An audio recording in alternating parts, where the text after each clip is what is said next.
The bitter wind howled across the plains of Wyoming Territory as Nathan Sloan stood at the freshly dug grave, his newborn son wailing in his arms. His world had collapsed just hours earlier, when his beloved wife, Clara, had drawn her final breath after bringing their child into this harsh world. The year was 1875, and in the small settlement of Santa Rosa, 30 miles east of Cheyenne, Nathan found himself utterly alone with an infant who needed more than a grieving father could provide. "Hush now, little one," Nathan whispered, his voice breaking as he rocked the tiny bundle. The baby's cries only intensified, echoing across the windswept cemetery where the handful of mourners had already departed, leaving father and son to their sorrow. Nathan had built their modest ranch with his own hands after bringing Clara west from Boston 3 years earlier. They'd carved out a life together, raised cattle, planted crops, and dreamed of the family they would raise. Now those dreams lay buried beneath the rocky Wyoming soil alongside the only woman he had ever loved. "Mr. Sloan," a soft voice called from behind him, "you cannot stay out here all night. The baby needs warmth and milk."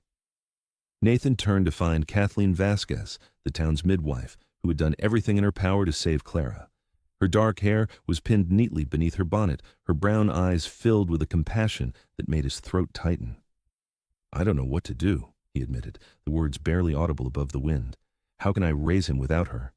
Kathleen approached cautiously, her shawl pulled tight against the evening chill. "You'll bring him to my home tonight. I have goat's milk that will sustain him until we find a more permanent solution." Nathan nodded, too numb to argue. He cast one final glance at the wooden cross bearing his wife's name before following Kathleen to her wagon. The journey to her small house at the edge of town passed in silence, broken only by his son's whimpering and the creak of wagon wheels over rutted earth. Kathleen's home was modest but warm, filled with dried herbs hanging from ceiling beams and shelves lined with tinctures and remedies. A fire crackled in the hearth, and Nathan felt the first hint of warmth seep into his frozen limbs since Clara had slipped away that morning. "May I?" Kathleen held out her arms for the baby. Nathan relinquished his son, watching as she unwrapped the blankets and examined him with practiced hands. "He's strong," she pronounced. "Your wife gave him a good start." "Clara wanted to name him William, after her father," Nathan said, his voice hollow. "William Sloan." Kathleen nodded, rewrapping the infant before retrieving a small glass bottle fitted with a rubber nipple. "William is a fine name for a strong boy." As she fed the baby, Nathan sank into a chair by the fire, removing his hat to reveal hair as dark as the night outside. His hands, calloused from years of ranch work, trembled as he stared into the flames.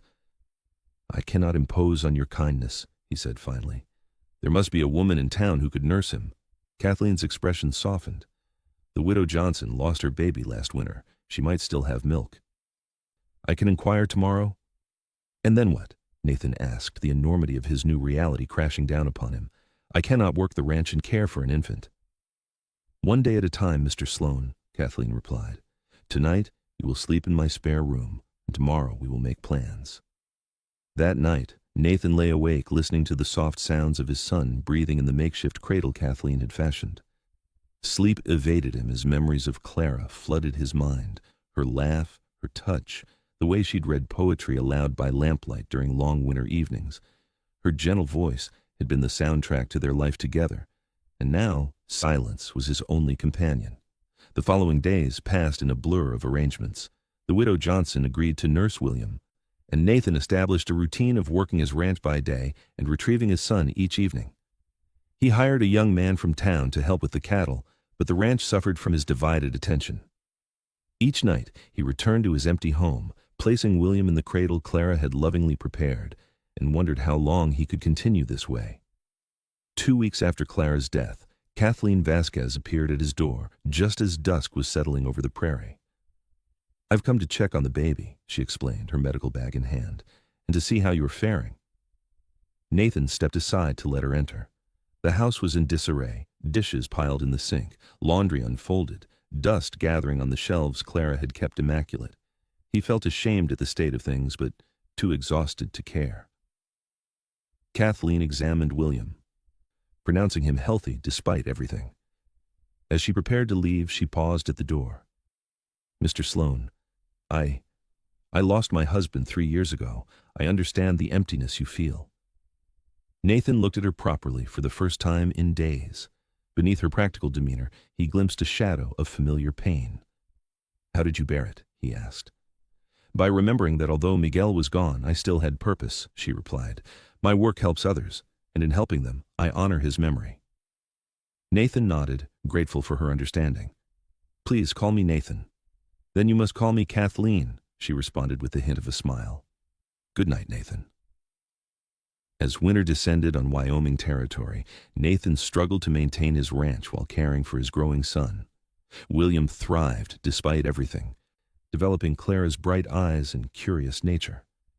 The widow Johnson eventually moved east to live with her sister, leaving Nathan desperate for a solution. It was Kathleen who suggested the arrangement that would change everything. "I could come each morning," she proposed one evening as she checked William for signs of winter cough. "I have no patience until midday most days. I could care for him while you tend to your morning chores." "I cannot ask that of you," Nathan protested. "You didn't ask. I offered," she replied firmly. "Besides, this little one has quite captured my heart." And so began a new routine. Kathleen arrived each morning as dawn broke over the plains, often bringing fresh bread or preserves along with her medical supplies. Nathan would complete his most urgent ranch work before midday, then return to relieve Kathleen so she could attend to her patients in town. As the weeks passed, Nathan found himself watching for her arrival, listening for the sound of her wagon approaching down the rutted road. Kathleen brought light into his home, singing to William, telling stories in her melodic voice that reminded him so painfully yet sweetly of Clara's. One evening in February, as a blizzard howled outside, Kathleen remained later than usual, reluctant to brave the storm. They sat before the fire, William sleeping peacefully between them in his cradle. "Tell me about her," Kathleen said softly. "About Clara." Nathan's chest tightened at the request, but he found himself speaking, words spilling forth like water through a broken dam. He told Kathleen about Clara's love of books, her determination to create a garden in the harsh prairie soil, her dreams for their children. As he spoke, he realized it was the first time he had spoken Clara's name aloud in weeks. "She sounds remarkable," Kathleen said when he finally fell silent. "William has her spirit in him. I can see it already." "Yes," Nathan agreed, watching his son's peaceful slumber, "though I worry he will never know her." "He will know her through you," Kathleen assured him, reaching across to touch his hand briefly. "Through your stories and your love." The blizzard intensified, making travel impossible.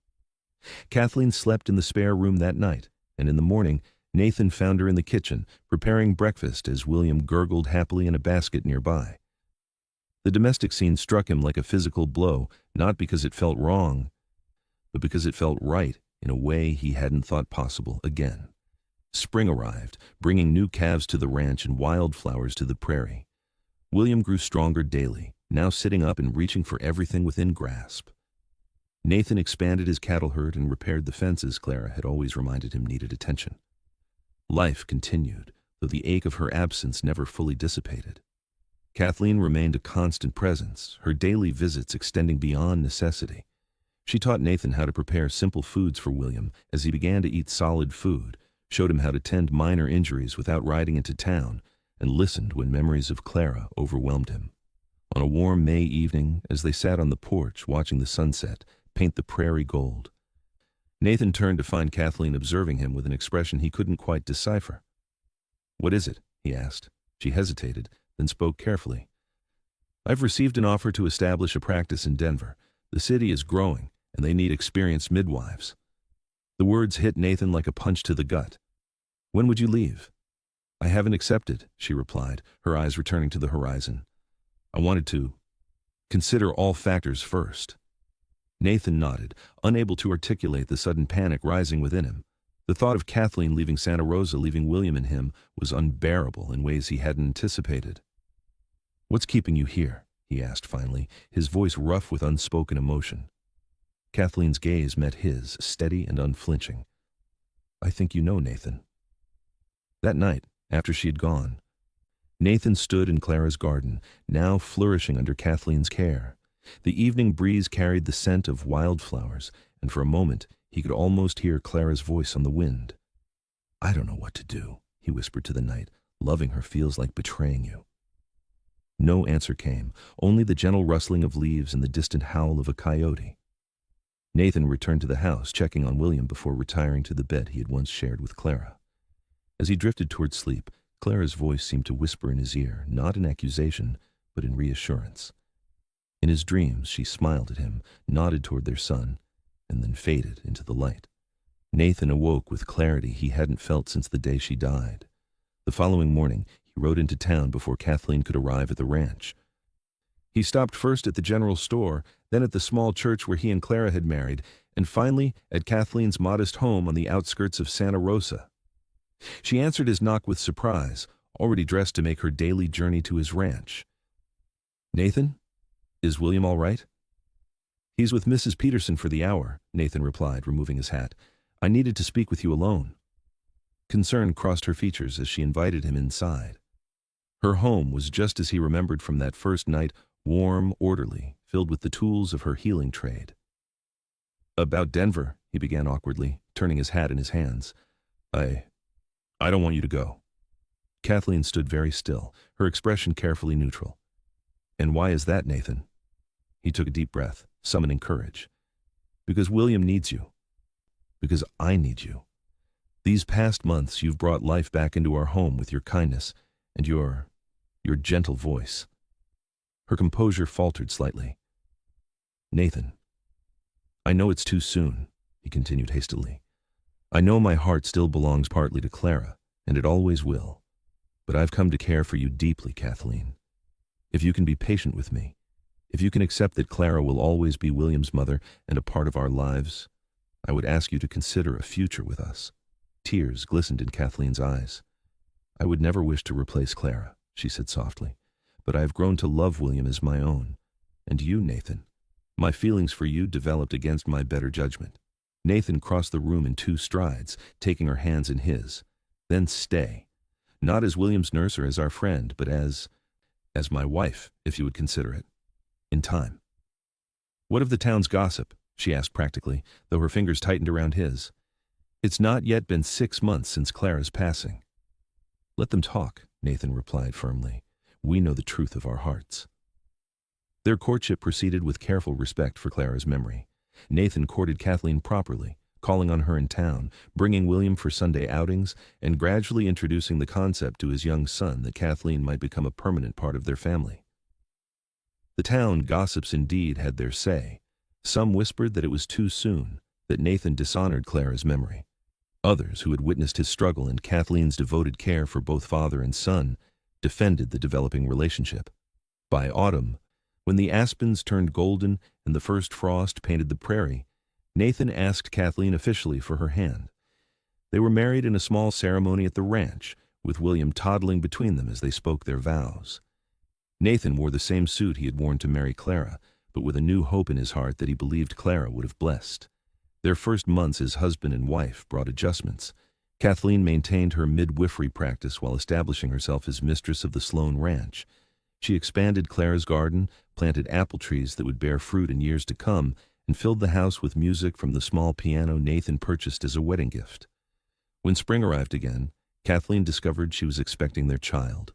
William, now nearly 2 and speaking in complete sentences, patted her still flat stomach with fascination when they explained he would be a big brother. "Baby," he pronounced solemnly, making both adults laugh. The pregnancy progressed well, but as Kathleen's time grew near, Nathan found himself gripped by a terror he couldn't shake. The memory of Clara's death haunted him, and though he tried to hide his fear, Kathleen sensed his dread. One night, as they prepared for bed, she took his trembling hands in hers. "Nathan, look at me," she commanded gently. "I am not going to die." "You can't promise that," he whispered, anguish clear in his voice. Clara was young and strong, too. "I have delivered hundreds of babies," Kathleen reminded him. "I know the risks, and I have taken every precaution. Dr. Harrison from Cheyenne has agreed to attend the birth. But Nathan, even if the unthinkable happens, you must promise me something." He met her gaze, his eyes damp. "Anything. Promise you will not close your heart again," she said firmly. "William and this new baby will need your love completely." Nathan pulled her into his arms, burying his face in her hair. "I swear it. But Kathleen, I cannot lose you too." She held him until his breathing steadied. "You gave me a new life when I thought my purpose was only in my work. We will face this together, and we will welcome our child together. Have faith, my love." Summer heat settled over the Wyoming territory as Kathleen's time drew near. Nathan hired additional help for the ranch, determined to remain close to home. Dr. Harrison arrived from Cheyenne a week before the expected birth, bringing modern medical equipment and a confidence that eased some of Nathan's fears. Labor began on a clear July morning. William was sent to stay with neighbors, and Nathan paced the porch as Kathleen's cries occasionally reached him through open windows. Dr. Harrison's assistant emerged periodically to report steady progress, but as hours stretched into the night, Nathan's anxiety mounted. Near midnight, when the prairie was bathed in moonlight, a new cry pierced the night, the unmistakable wail of a newborn taking its first breath. Nathan froze, listening for Kathleen's voice, for any sign that history had not repeated itself in cruel symmetry. The door opened, and Dr. Harrison appeared, his shirt sleeves rolled up, and a broad smile visible even in the dim light. "Congratulations, Mr. Sloan. You have a healthy son, and your wife is asking for you." Nathan stumbled forward, barely managing words of gratitude as he rushed inside. There, in their bed, lay Kathleen, exhausted but gloriously, miraculously alive, cradling a tiny bundle against her breast. "Nathan," she whispered, her voice hoarse but strong, "come meet your son." He approached reverently, sinking onto the edge of the bed to gaze at the red-faced infant. Tears flowed freely down his cheeks as he touched his son's delicate fingers. "He's perfect," Nathan breathed. "You're perfect. I feared." "I know," Kathleen replied softly, reaching up to touch his face. "But I told you to have faith. Our family has a guardian angel watching over us. They named him Nicholas after Kathleen's father, but gave him the middle name Clayton in honor of Clara." When William returned home the following day, he approached his new brother with solemn curiosity that quickly blossomed into big brotherly pride. Life on the Sloan Ranch settled into a new rhythm. The cattle herd prospered, and Nathan expanded their holdings when the neighboring property became available. Kathleen continued her midwifery work on a limited basis, often bringing William and Nicholas along when attending to pregnant women in town. As the boys grew, Nathan shared stories of Clara with them, both her courage in coming west, her love of poetry, her dreams for the ranch. William, though he had no personal memories of his birth mother, treasured these tales and the small keepsakes Nathan had preserved for him. 5 years after Nicholas's birth, Kathleen presented Nathan with a daughter they named Eliza Rose. Their family complete, the Sloans became fixtures in the growing community of Santa Rosa. When Wyoming achieved statehood in 1890, Nathan served briefly on the town council, while Kathleen established the settlement's first proper clinic. On William's 18th birthday, Nathan took him to Clara's grave, now marked with a proper headstone rather than the simple wooden cross of his earliest days. They stood together in the autumn sunshine, the young man nearly as tall as his father now. "I wish I could have known her," William said quietly, placing wildflowers on the grave. "She would be so proud of the man you've become," Nathan replied, his voice thick with emotion. "Sometimes when you laugh or when you're deep in thought, I see her in you so clearly it takes my breath away." William nodded, absorbing this connection to the woman who had given him life at the cost of her own. "And Kathleen? Do you think Mother would approve of how our family came to be?" Nathan smiled, thinking of his wife of 17 years now, waiting at home with Nicholas and Eliza. "Your mother had the kindest heart of anyone I've ever known until Kathleen. In my darkest hours after losing Clara, I sometimes felt I heard her voice, guiding me toward the light again. That light was Kathleen, who saved not just you and me, but our future." Father and son walked back toward their horses, the Wyoming wind sweeping across the prairie just as it had on that terrible day when Nathan had stood alone with an infant in his arms. That evening, the Sloan family gathered around the table in the expanded ranch house that had grown along with their family. Kathleen served her famous apple pie, while Nicholas regaled them with tales of his adventures at school. Eliza, only 13 but already showing her mother's healing instincts, detailed her care of an injured fox kit she'd discovered. As laughter filled the room, Nathan caught Kathleen's eye across the table. 20 years had passed since Clara's death, years filled with joy, sorrow, triumph, and the everyday miracle of family life continuing, despite loss. Kathleen's once dark hair now showed strands of silver, and fine lines marked the corners of her eyes, but to Nathan, she had never been more beautiful. Later, as they prepared for bed, Kathleen noticed his thoughtful expression. "You visited Clara's grave with William today," she stated rather than asked. "Yes," Nathan confirmed, taking her hand. "He asked if she would approve of our family." Kathleen's expression softened. "And what did you tell him?" "The truth," Nathan replied, "that Clara's gentle spirit guided me through my grief toward you, and that without both of you, none of this would exist." He gestured to encompass their home, their life together. "Clara gave me William and taught me how to love. You gave me the strength to love again and built this family with me. Every day, I thank God for both of you." Kathleen leaned into his embrace, her head resting against his chest. "Sometimes," she confessed quietly, "when I'm delivering a particularly difficult baby, I swear I can feel Clara's presence not as a rival, but as an ally, helping me bring new life into the world." Nathan kissed her forehead. Overwhelmed by the grace of this woman who had accepted his broken heart and helped piece it back together. "Her voice brought me back from the brink of despair," he murmured. "But your voice, Kathleen, your voice gave me a future." Outside their window, the Wyoming stars shone brilliantly against the vast prairie sky. The Sloan Ranch stood as a testament to love that transcends loss, to family bonds forged in adversity, and to the healing power of a gentle voice that guides the way home. On the mantelpiece, in a place of honor, sat two photographs, one of a young Clara in her wedding dress, her eyes bright with promise, and beside it, a family portrait of Nathan, Kathleen, and their 3 children. Not separate histories, but one continuous story of a family built on love, loss, and the courage to begin again.